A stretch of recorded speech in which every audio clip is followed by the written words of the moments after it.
Et là, Inox arrive et il me propose de me prendre en exclusivité. Si c'est une très grosse vidéo, il va me dire fais-moi une masterclass. Ouais. La toute Officielle, première Minia entre moi et Inox, c'est celle-ci. À l'époque, je me rappelle qu'on proposait des logos, des intros, et je me rappelle les backgrounds, on vendait ça 3 euros. Upster avec Asia Attack. Salut, je suis David aka Asiatak et c'est moi qui réalise les miniatures d'Inoxtag. Moi j'ai un style assez unique on va dire parce que de base je fais de la photomanipulation. Ça consiste à travailler plusieurs images. Les photos n'ont rien à voir entre elles et pourtant on va les travailler de manière à ce qu'elles ne fassent plus qu'une seule et même image. C'est parti, aujourd'hui je reçois quelqu'un dont le travail est vu par des millions de personnes mais dont le nom reste encore trop peu connu. Asia Attack, t'es le gars qui transforme une vidéo en succès avant même qu'elle commence, parce que si une miniature YouTube est la vitrine d'une vidéo, alors toi t'es le mec qui habille les plus grosses vitrines du game. On va parler de ton parcours, de comment t'en es arrivé à bosser avec Inoxtag, de ce qui fait une bonne miniature, de ton processus de création et peut-être même que tu nous fileras quelques secrets de pro. Asia Attack, bienvenue chez Upster. Merci. Mais d'abord, du coup, on va faire notre petit rituel chez Upster. Ça s'appelle les Quick Questions. En gros, c'est des questions que je vais te poser au début, mais tu n'y réponds pas et on y reviendra à la fin. Ok, Ça te va? c'est bon. Quand tu revois tes premières minias, tu te dis quoi? Selon toi, une bonne vidéo peut flop à cause d'une mauvaise miniature ou inversement? La miniature dont tu es le plus fier, un YouTuber que tu kiffes et qui n'a pas encore assez de lumière selon toi, et le pire retour qu'on t'ait fait sur une miniature. Mais du coup, on va pouvoir commencer l'interview. Mais avant de parler d'Asia Attack, j'aimerais qu'on parle un petit peu de David. Et j'aimerais savoir un petit peu, c'était quoi ton quotidien quand tu étais genre au collège, lycée. Il me semble que tu as fait un bac pro vente. Exact, c'est ça. Et j'aimerais savoir un petit peu, c'était quoi ton quotidien avant de découvrir le monde du graphisme et qu'est-ce qui t'animait et qu'est-ce que tu faisais à cette période-là de ta vie? À cette époque, je jouais aux jeux vidéo, un peu comme tout le monde. J'avais pas vraiment encore d'objectif, je savais pas ce que j'allais faire. Mais j'ai toujours un peu eu cette passion sur les ordinateurs d'aller un peu sur Paint, de faire des dessins à main levée. Enfin, j'ai toujours été un peu dans l'art. Et c'est venu petit à petit, en gros. Pas d'un coup. Enfin, du moins, Photoshop, ça a commencé bien plus tard. Mais j'ai toujours été sur des petits logiciels où je pouvais faire donc des petits dessins à main levée, des choses comme ça. Il y avait pas de. J'avais pas d'objectif encore. Ok. Ouais. Ça, J'étais c'était perdu, pendant, ouais. ça, c'était pendant que tu faisais ton bac pro. Ouais, pendant que je faisais le bac pro, je faisais pas de mini, hein. Ça existait. Enfin, j'imagine que ça existait. Mais moi, je me projetais pas professionnellement. En tout cas, j'avais j'avais pas d'ambition en fait. Enfin, du moins, c'est pas que j'avais pas d'ambition, c'est que je savais pas quoi faire. J'étais en bac pro vente un peu par dépit. En gros, j'ai rejoint cette formation, enfin, du moins, ce cursus scolaire parce que mon cousin l'avait fait. Donc, du coup, je l'ai suivi. J'étais un peu un suiveur en fait. Donc, voilà, c'est pour ça que j'étais un peu perdu, je savais pas quoi faire. Et en fait, ça s'est plutôt développé à la fin de mon bac pro vente où j'ai commencé vraiment à toucher à Photoshop.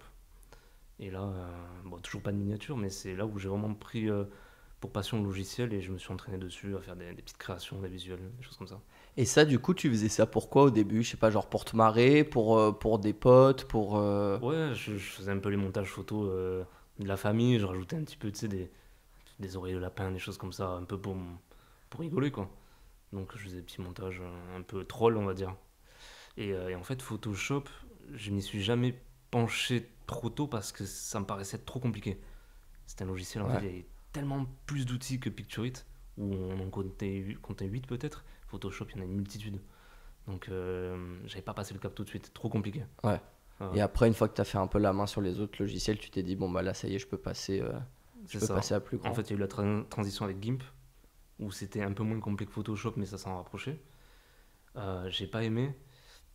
Je suis quand même passé sur Photoshop et j'ai utilisé les peu d'outils que je connaissais qui étaient un peu, on va dire, les mêmes que sur Pictorit. Mm.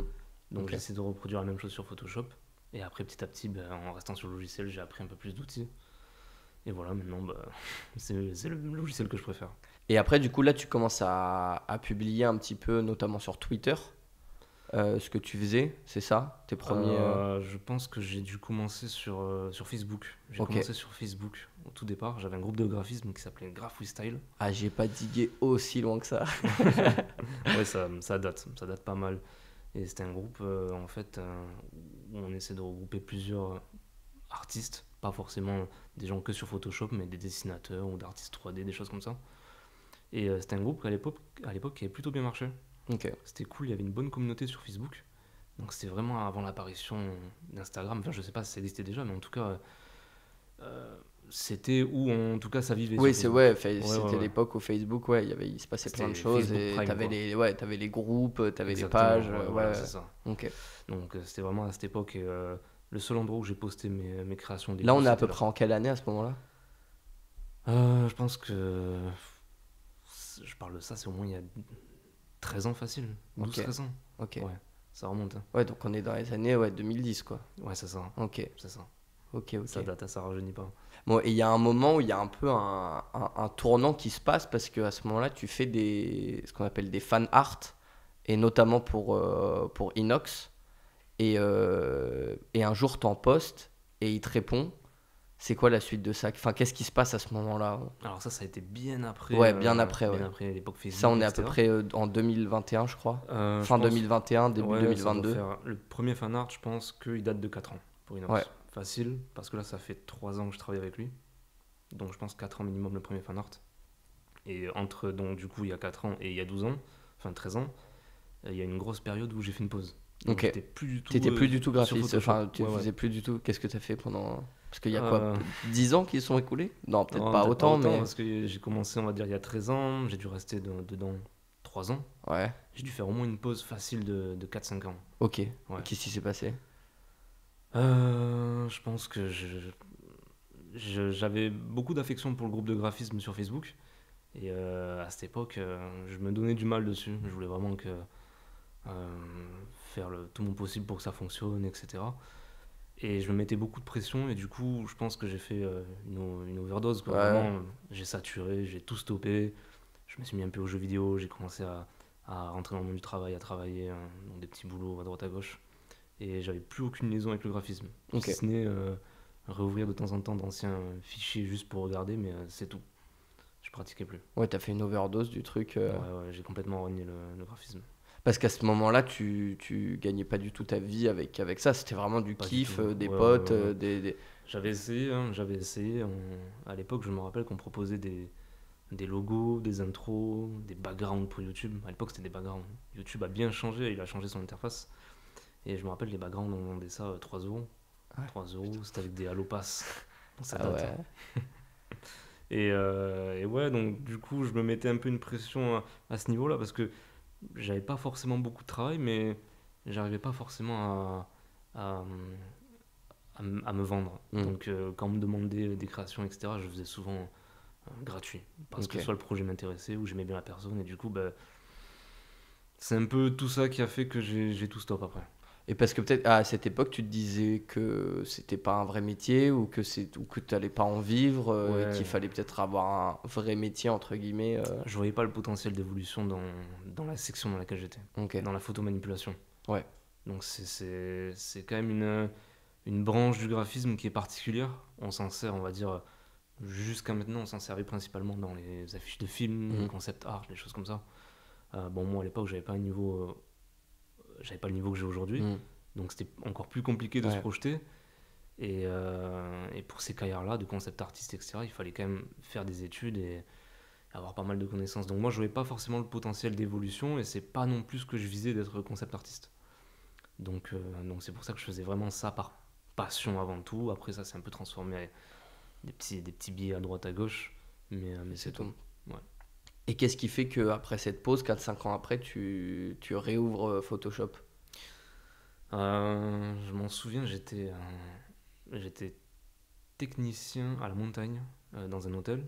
Ok. Et donc j'étais dans un appartement de fonction et donc vraiment perché en haut d'une montagne tout seul.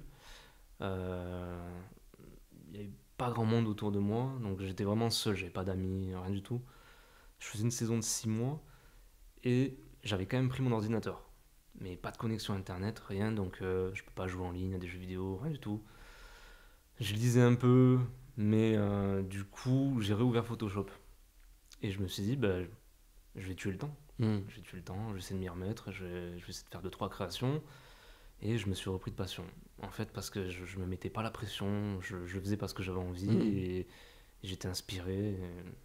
Et donc c'est comme ça que j'ai réouvert Photoshop pas mal d'années après. Et donc c'est là où tu te mets du coup au fan art, c'est ça? Peu de temps après mon travail de technicien, j'ai changé de boulot et je me suis mis au fan art. Ouais, je pense que c'était pendant la période Covid. Ok. Ouais. Alors, je faisais pas encore les fan art, je faisais des créations pour moi. Que Ouais. là, j'ai commencé à poster sur Instagram et Twitter. Et ensuite, ouais, est venue la période fan art. J'en ai pas fait beaucoup, hein. J'ai dû en faire. Fan art consacré youtubeur, j'ai dû en faire 3 ou 4. Et les 4, c'était des 3-4, c'était des fan art d'Inox ou pas? J'en ai fait 3 pour Inox et j'en ai fait un pour Michaud. Ok. Et ben il en a fallu que d'un ou de trois pour Ouais. raconte-nous un peu ce qui se passe. Du coup là on est fin 2021, début 2022. C'était pendant la période du Z-Event 2021. J'étais chez moi, j'ai regardé tout le Z-Event pendant les 3 jours, je crois. Et à la fin du Z-Event, bon, j'étais un peu dans la hype.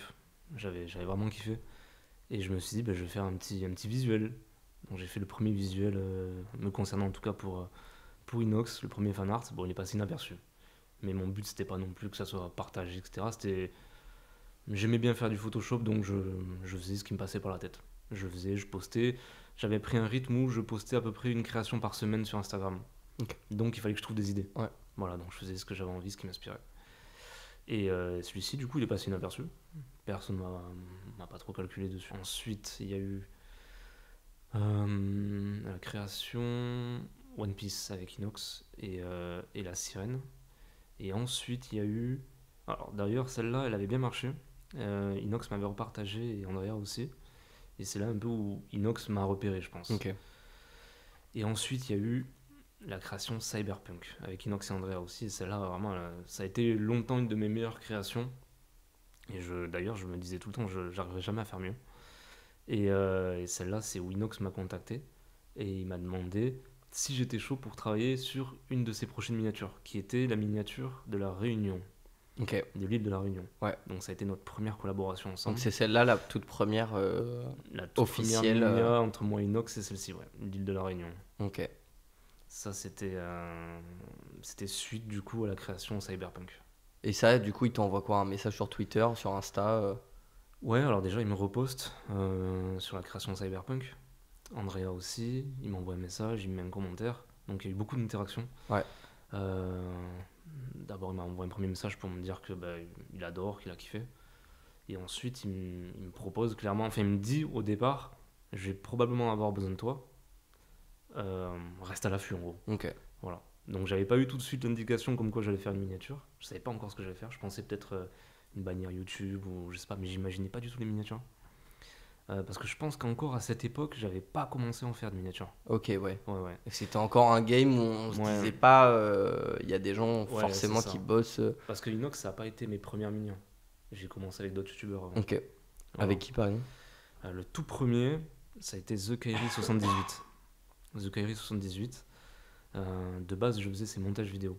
Ok. Ouais. En fait, en fait, c'était un fan art. J'avais fait un fan art aussi pour The Kairi, j'ai oublié. C'était une bannière YouTube. Et je l'avais envoyé, il m'avait jamais répondu.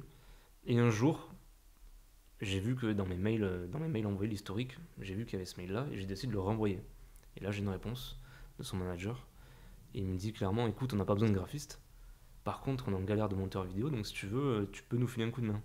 Et moi, j'étais zéro en montage vidéo, vraiment zéro. Et je vois une opportunité, donc je me dis, tant pis, je le fais. Je sais pas en faire, mais je vais dire que oui. Et en fait, en 2 nuits, je me suis formé, je me suis tué sur les tutos YouTube. J'ai regardé comment faire des montages et tout. Sur quel logiciel? Premiere Pro After Effects. After Effects, je maîtrisais un petit peu, Ouais. mais pas Premiere Pro, 0.0. Et j'avais pas les codes du montage, etc. Je savais même pas faire un cut. Je me rappelle, j'ai galéré 1 heure à trouver un tuto comment faire des cuts, alors c'est tout simple. Et, et au final, j'ai fait mes premiers montages avec TK. Il a plutôt bien aimé, mais il m'a demandé aussi de faire les miniatures, parce qu'il me disait que son ancien monteur faisait les miniatures. Donc ça a été mes premières miniatures. Et là, je sais que j'étais un peu perdu parce que pareil, j'avais pas les codes des miniatures. Ok. Je savais pas à quoi ça devait ressembler. Et j'avais pas tout de suite fait la liaison entre les miniatures et ce que je savais faire Ouais. sur Photoshop. Je recopiais un peu ce qui se faisait sur YouTube. Donc, C'est c'est-à-dire quoi? C'était encore la mode des ronds rouges et des flèches et des exactement, ouais, trucs, c'est ça. des écrans scindés. Ouais, voilà, c'est ça. Ouais, c'était Donc, ça. j'avais pas du tout fait la liaison avec ce que je savais faire. Ok. Et je lui ai proposé ces 3-4 premières miniatures, j'ai fait ça. Et donc, ça a continué. J'ai continué à faire des montages vidéo. Et il y a une vidéo qui m'a parlé. Et je me suis dit, je vais essayer de faire un truc un peu plus créatif. Et là, j'ai fait une miniature, je m'en souviens. Sur celle-là, il tenait un gâteau d'anniversaire. Ok. Et il y avait un peu un effet de feu, etc. Avec des lumières néon un peu. Et elle avait plutôt plu parce qu'il y a eu pas mal de réactions dans les commentaires.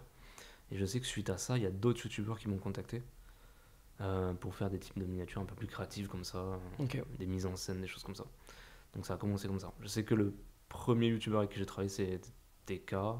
Et c'est quand le moment où tu te dis, bon, bah là, en fait, c'est un vrai métier. En fait, je vais pouvoir en vivre, quoi.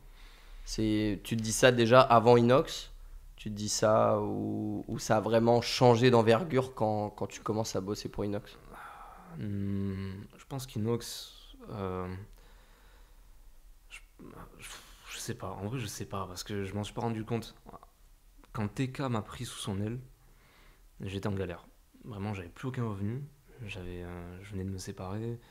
Je venais de quitter mon boulot pour déménager. Bon, au final, je me suis séparé. Du coup, ben, plus de revenus, plus rien. TK me sauve un peu en me prenant sous son aile et en me proposant de faire des montages. J'ai d'autres clients, tels Kenny, etc. Mais je connaissais pas non plus les tarifs. Hmm. Donc, je facturais pas très cher. Voilà, je gagnais moins d'un SMIC. Donc je voyais pas encore le potentiel vraiment professionnel dedans non plus. Je me dis, si ça continue comme ça, je vais devoir travailler comme un fou pour gagner un SMIC. Ouais. Et après, effectivement, il y a quand même eu beaucoup plus de youtubeurs qui m'ont contacté. J'ai commencé un petit peu à monter mes prix. Pas beaucoup, mais un petit peu.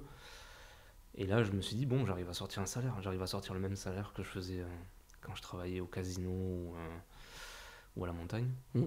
Donc là, je me suis dit, c'est pas mal. Ok. C'est pas mal, ça continue, ça peut être cool. Ça a continué. Encore plus de youtubeurs. J'ai fait, je vais pas dire tous les youtubeurs, mais beaucoup de youtubeurs parce que j'étais un peu le seul à cette époque. Il y avait d'autres miniamakers, mais dans mon style, il n'y en avait pas beaucoup. Oui. Enfin, Ça t'a pas du tout même. vraiment apporté une patte au monde de la miniature, quoi. C'est ce que les gens disent. Bah, je suis honoré en tout cas, c'est ce que les gens pensent, mais c'est ce qui se dit. Mais moi, je trouve qu'il y a vraiment eu un avant-après. Enfin, il y a ce truc de photomontage, Ouais. tu sais, le truc un peu visage lisse, tout est propre, tout est truc. À un moment, on a vu en apparaître en pop-up 3-4 comme ça, on se demandait, et après, genre, tout le monde voulait avoir des miniatures comme ça, quoi. C'est ça. Et du coup, j'avais tous les youtubeurs qui venaient me voir. Et bon, j'abuse quand je dis tous, mais énormément. Et au bout d'un moment, je m'en sortais plus. Et en fait, j'ai revécu un peu la situation qu'il y a 13 ans où je me mettais. J'avais trop de boulot. Trop de boulot. Et je me suis dit, bah, je vais pas tenir. Et là, Inox arrive. Et il me propose de me prendre en exclusivité. Ok, d'arrêter oui, avec tous les autres. Et que lui me couvrait, entre guillemets, tout ce que je gagnais avec les autres. Et je restais qu'avec lui. Et donc là, à l'heure d'aujourd'hui, tu es encore en full exclusivité avec Inox? Je suis encore avec Inox. Et là, je suis salarié chez Inox. Parce qu'avant, j'étais toujours freelance, mais entre guillemets, c'était un accord entre nous. Ok. Voilà. Mais là, maintenant, je suis salarié chez Inox Tag. Ok. Et c'est cool? C'est trop bien. C'est trop bien. C'est trop bien. Je suis heureux. Enfin, je veux dire, je l'étais déjà. Mais je suis encore plus. Je sais que je peux me concentrer que sur lui. Et puis, j'aime travailler avec lui parce que je sais ce qu'il aime. Bon, bien sûr, des fois, ça m'arrive de me fail, hein, de louper certaines choses. Mais on se comprend bien, en tout cas, sur les miniatures. Et il a une bonne créativité aussi. Donc, tous les retours qu'il me fait, ils ont un sens. Il y a une cohérence dans ce qu'il dit. Donc, c'est pas faire un retour pour me faire travailler plus. C'est vraiment un retour qui a du sens et qui va changer quelque chose. Donc, voilà, il me laisse surtout m'exprimer à ma façon sur les miniatures. Parce que je pourrais très bien faire des miniatures un peu plus mainstream, avec des grosses têtes, etc. Mais Inox, il est plus en cohérence avec mon style. Donc, ça, j'adore. Trop bien. Ouais. Et tu fais que de la miniature pour lui? Non. Ou tu fais d'autres choses? Maintenant que je suis salarié, on fait d'autres choses. Tout ce qui peut toucher au graphisme. Alors, je suis assez polyvalent dans le graphisme, mais je suis pas excellent partout. Donc, en tout cas, ce qu'il estime que je peux faire, je le fais. Du genre? Ça peut être des assets pour des vidéos, Ok. ça pourrait être un logo, ça pourrait être des affiches promotionnelles, des choses comme ça. Un peu tout, hein. Un peu tout, tout ce qui touche au graphisme.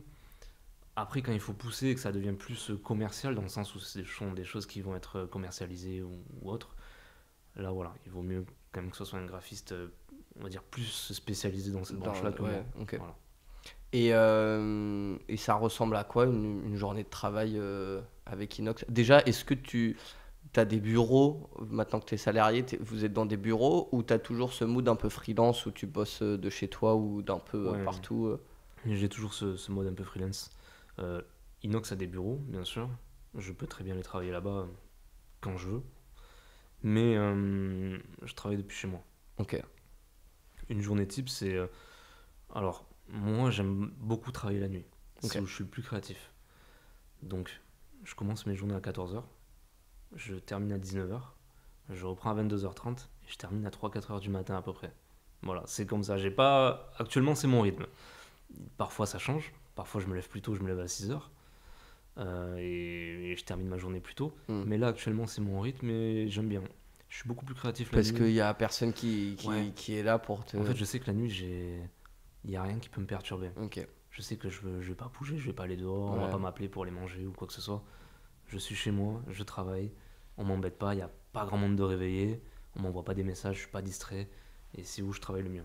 Mais ici, on a interviewé Griff, que tu connais peut-être, c'est celui qui fait les effets spéciaux pour Squeezie notamment. Ok.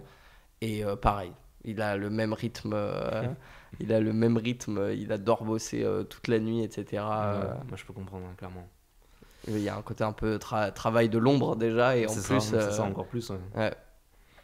Et quand tu rejoins Inox au début, que tu commences à faire des minias pour lui, est-ce que tu ressens une pression particulière au début de par sa communauté, de Non. par le nombre Non. Non. C'est plus moi qui m'inflige cette pression. Je sais que quand je fais une création, j'aime bien que la suivante soit aussi bien ou meilleure. Donc je m'inflige une pression moi dans ce sens-là. Mais la pression des abonnés, non. Ils ont toujours été bienveillants et c'est un peu eux aussi qui ont fait, entre guillemets, mon succès dans les miniatures. À toujours un peu vanter mes mérites, à toujours être là, à mettre un commentaire pour dire qui fait la miniature, etc. Donc non, non, pas de pression au niveau de ses followers. Par contre, c'est vrai que bon, moi j'aime bien quand Inox il a des belles miniatures. Et je veux que chaque vidéo qui sorte soit vraiment jolie, quoi, que ça fasse la différence sur YouTube. Donc voilà, c'est plus moi qui m'inflige cette pression. Lui non plus m'en met pas. Bon, il me dit, quand il y a une grosse vidéo, il y a un peu des mots-codes en mode, si c'est une très grosse vidéo, il va me dire, fais-moi une masterclass. Ouais. Si c'est une vidéo où le budget il est un peu moins, il va me dire, j'ai besoin d'une grosse minia, Ouais. etc. Voilà, on dose Ouais, par t'arrives à rapport juger ouais, ouais, par ouais. rapport à ce qu'il te dit. Ouais, c'est ça. Et c'est quoi, combien de versions pour une minia avec Inox? Ça dépend. Ça dépend. Il n'est pas compliqué parce qu'on arrive à bien s'entendre. Bon, des fois, je dois recommencer parce que je fais un hors-sujet ou parce que. Alors, concernant la chaîne principale, c'est où il y a les plus grosses miniatures, celles qui sont plus intéressantes. Là, on se met toujours d'accord. Soit il me donne une idée, ou soit je lui propose des idées, des croquis. On se met d'accord, il me fait les photos et on part sur une compo. Et là, en fait, après, il y aura peut-être des modifications ou pas. Ça m'arrive de faire du one-shot. Et s'il y a des modifications, c'est peut-être 2-3 trucs, mais pas grand-chose. Voilà. Chaîne secondaire, c'est différent. C'est un peu plus moi qui choisis les Ouais, idées. t'as Parce plus que des carte fois, blanche. ouais, voilà, un peu plus carte blanche. On essaie de tester des trucs. Donc il se peut que je fasse quelque chose qui ne me convienne pas et je dois recommencer. Bon, voilà. Bon, c'est le travail, donc c'est comme ça. Mais ouais, c'est ça. Et sur les grosses minias, en tout cas les plus connues que tout le monde a pu un peu voir, tu passes combien de temps dessus? Avant, je comptais le temps, maintenant, je le compte plus. Ouais. Maintenant que je suis salarié, je me dis, tant que j'ai le temps de le travailler, je le Oui, fais. maintenant, ouais. Voilà. Avant, c'est vrai que quand on est freelance, ben, on a d'autres clients. Donc, Il faut savoir bien répartir son temps, exactement. son truc. Donc c'est important de se dire, ok, ce matin, je travaille sur ça, et cet après un petit peu, et après, je passe à autre chose. Mais quand je suis avec Inox, je le compte pas trop. Bon, même si quand même, je peux te donner une estimation, par exemple, si je prends la miniature 48 heures pour survivre à une invasion de zombies, je pense que j'ai mis 9-10 heures. Ok. Donc 9-10 heures qui comprend la recherche d'images, le traitement des images, l'assemblage, les croquis, euh, le traitement de chaque élément, l'associer à la lumière, aux couleurs, etc. Ça prend du temps. Plus il y a d'éléments, plus on crée une scène de A à Z et plus ça prend du temps. Oui, parce que vraiment, toi, tu recrées tout, quoi. Enfin, genre, c'est Ouais, vraiment, tu prends 15 images différentes qui n'ont pas du tout la même c'est ça, colorimétrie, qui viennent pas du tout du même endroit, et tu exactement. arrives à en créer quelque chose où tu as l'impression On crée que cette c'est une vie. photo, quoi, et que tout C'est a ça, été hein. pris au même endroit, au même moment, grâce à la lumière, grâce au... C'est en tout cas ce que je m'impose sur les minias de la chaîne principale. C'est là où on arrive à faire la différence, notamment par un style un peu plus photoréaliste, concept art. Mm. Et sur les miniatures chaînes secondaires, parfois je vais prendre un fond déjà prêt que je vais assembler avec un autre fond. Il y a moins de travail dans le fond. Mm. Il va y avoir plus de travail, on va dire, sur les personnages. Mais chaîne principale, on crée tout de A à Z. Voilà. Et il y a une miniature dont tu es particulièrement fier? Hmm. Chaîne principale, il y en a beaucoup que j'aime, hein. Celle que je pense que je préfère le plus, même si c'est une miniature maintenant qui date un peu et qui aujourd'hui je la ferai différemment, dans le sens où techniquement c'est pas parfait, Ouais, c'est celle de l'île déserte. ok. 7 jours pour survivre sur une île, je pense que c'est ma préférée. Ouais, ça a été la première grosse composition avec Inox, Ok. où on est sorti vraiment des codes YouTube, où on s'est dit, on tente un personnage petit, où on voit presque pas la tête d'Inox. Et là, en fait, c'était clairement dans mon style, donc j'ai adoré la faire. Et je l'ai faite vraiment en très peu de temps pour le coup.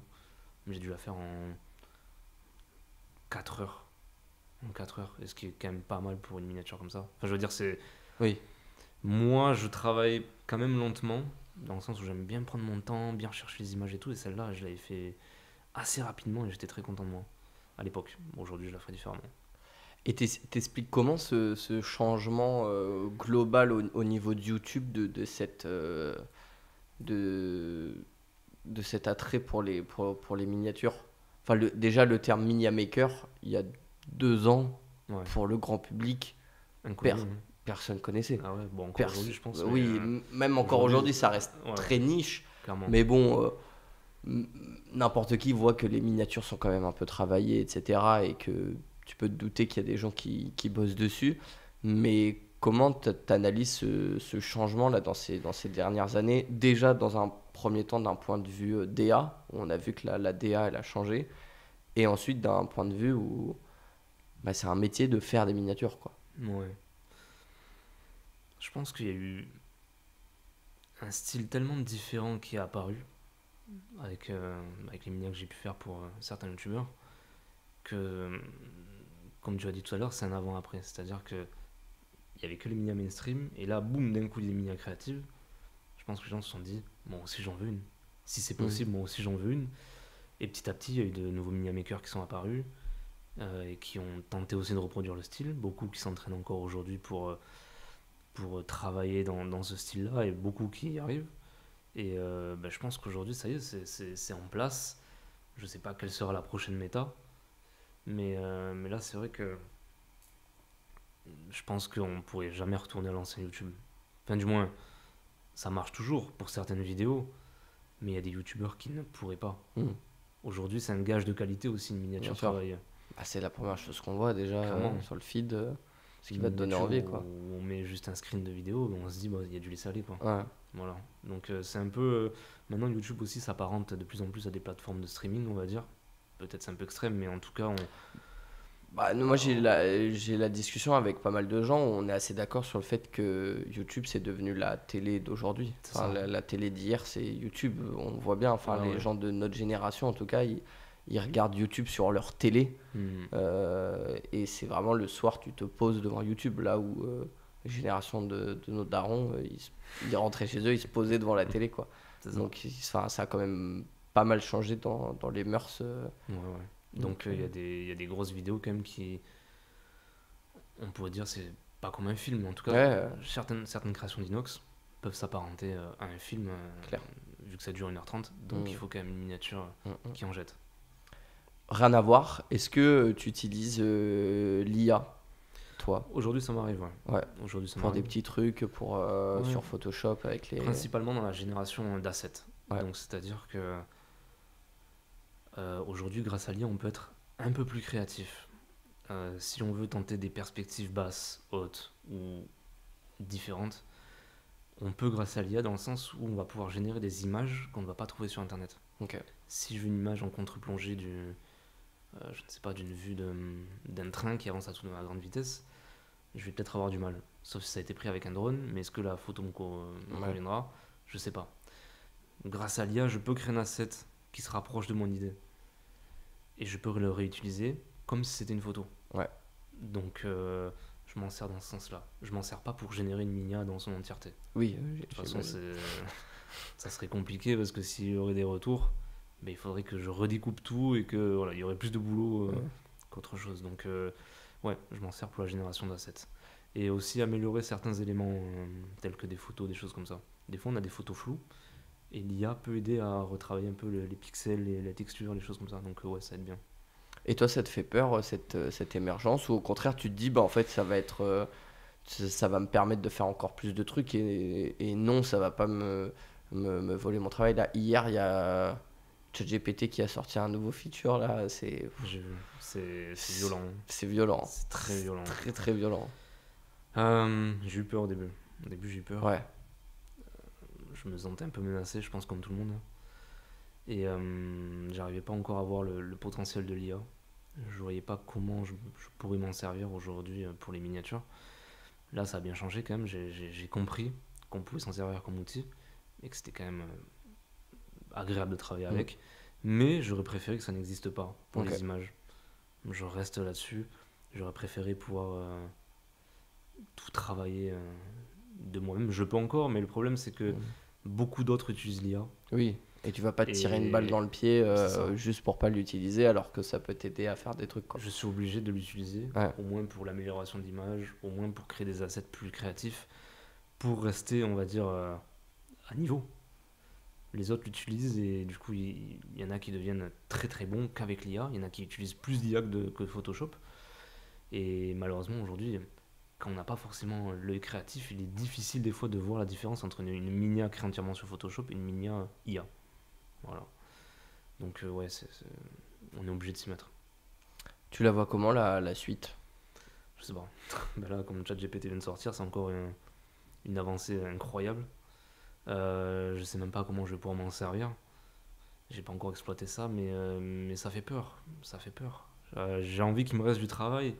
J'ai envie de pouvoir un peu m'éclater encore sur Photoshop, pouvoir retoucher des visages, assembler des éléments, etc. Et j'ai l'impression que l'IA, plus on avance et plus ça devient précis. Ouais. Et j'aurai probablement moins de choses à faire. Et bon, moi j'aime quand même travailler sur Photoshop. Donc, Ouais, mettre les mains dans ouais, le ouais, cambouis, c'est quoi. ça, exactement. Et toi, d'un point de vue plus personnel, comment tu vois ta suite plus que la suite de l'IA? Comment toi, est-ce que je sais pas, déjà tu comptes rester avec Inox encore longtemps? Est-ce que tu as des projets perso aussi, je sais pas, de chaîne YouTube ou est-ce que tu veux élargir d'autres horizons, je sais pas, de l'animation, de la BD enfin, c'est quoi un peu la suite d'Asia Attack? J'aime bien la section dans laquelle je suis, la photomanipulation.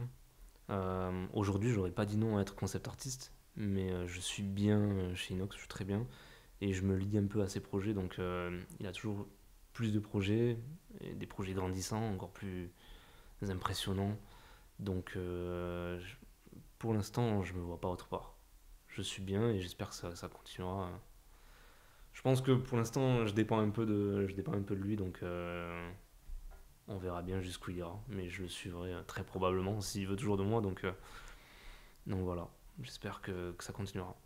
Et ben on va revenir au début, aux questions du début. Quand tu revois tes premières minias, tu te dis quoi? Des fois, j'ai envie de les supprimer de mon Instagram, mais au final, je me dis que ça fait partie un peu de mon histoire et que je peux toujours voir mon évolution et je suis content. Je les vois et je me dis, c'était cool, j'ai adoré la faire et j'espère que je continuerai toujours autant à m'éclater. Selon toi, une bonne vidéo peut flop à cause d'une mauvaise miniature ou inversement? Je pense que ça peut flop, du moins en tout cas au début, si on réagit pas rapidement. Ouais. Je pense que ça peut interagir sur le démarrage d'une vidéo et inversement. Tu penses que genre une vidéo de merde avec une bonne miniature, elle peut stater? Ouais, elle peut stater, on va dire, au démarrage, mais après, Ouais. bon, si c'est une vidéo de merde, Oui. les gens resteront pas. Donc, Mm. peut y avoir pas mal de clics au début, mais voilà, les gens resteront pas. La miniature dont tu es le plus fier?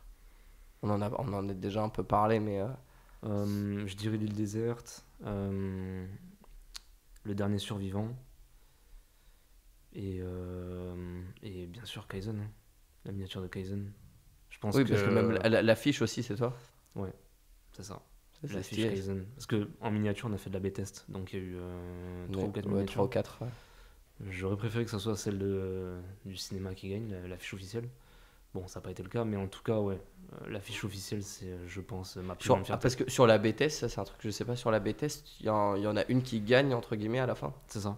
Il y Ok. a plusieurs miniatures qui sont mises sous test, entre guillemets, Ouais. qui sont proposées. Si on en met 3, Différentes il y aura personnes. 33% Ouais. du public qui verront une miniature, etc. Et celle qui générera le plus de taux de clics, ça sera celle qui sera mise en avant sur la vidéo pour Pour le reste résultat. du Voilà. temps. Ok. Mais ouais, Kaizen, je pense que c'est celle dont je suis le plus fier. Et le pire retour qu'on t'ait fait sur une minia? Ça va pas du tout, faut tout changer. Ça, c'est le genre de retour qui me le seum. Parce que des fois, c'est des minias, je me dis, ouais, elle va être cool. Elle va être cool, je la travaille, je suis assez content du résultat. Mais du coup, c'est un peu un hors-sujet. Alors, c'est pas forcément qu'elle est pas belle. On m'a jamais dit c'est pas beau. Enfin, du moins, peut-être une fois, mais je m'en souviens pas. Mais ouais, c'est ça, ça va pas du tout, faut tout changer. Et là, en fait, c'est un peu la redescente. On Ouais. est content, on a un peu le stress d'envoyer la minia, de se dire, bon, j'espère qu'il va bien réagir. Et là, on te Et dit là ça, et tu te dis, bon, ben, on y retourne, hein. C'est pas grave d'y retourner, mais c'est un peu là. Tu te Ouais, dis c'est que t'as dur pas fait de- du bon taf, quoi. Ouais, c'est dur Voilà. de te supprimer, de repartir de C'est la ça. page blanche, quoi. La miniature, je la garde quand même, Ouais. mais c'est le fait de se dire qu'on a un peu travaillé, entre guillemets, pour rien. Même si de toute façon, c'est mon travail, mais c'est la sensation de ne pas avoir bien fait le boulot. Ouais. Ouais, c'est ça. Ok. Bah écoute, merci pour le temps que tu nous as accordé. Avec plaisir. Merci à vous de m'avoir invité, c'était cool. Merci. Salut, merci d'être allé jusqu'au bout de l'interview. Si ça vous a plu, pensez à vous abonner juste ici, ça nous aide énormément. On sort une vidéo tous les lundis à 18h, donc activez la cloche pour ne rien rater. C'est grâce à vous qu'on peut continuer à faire ces interviews. À la semaine prochaine.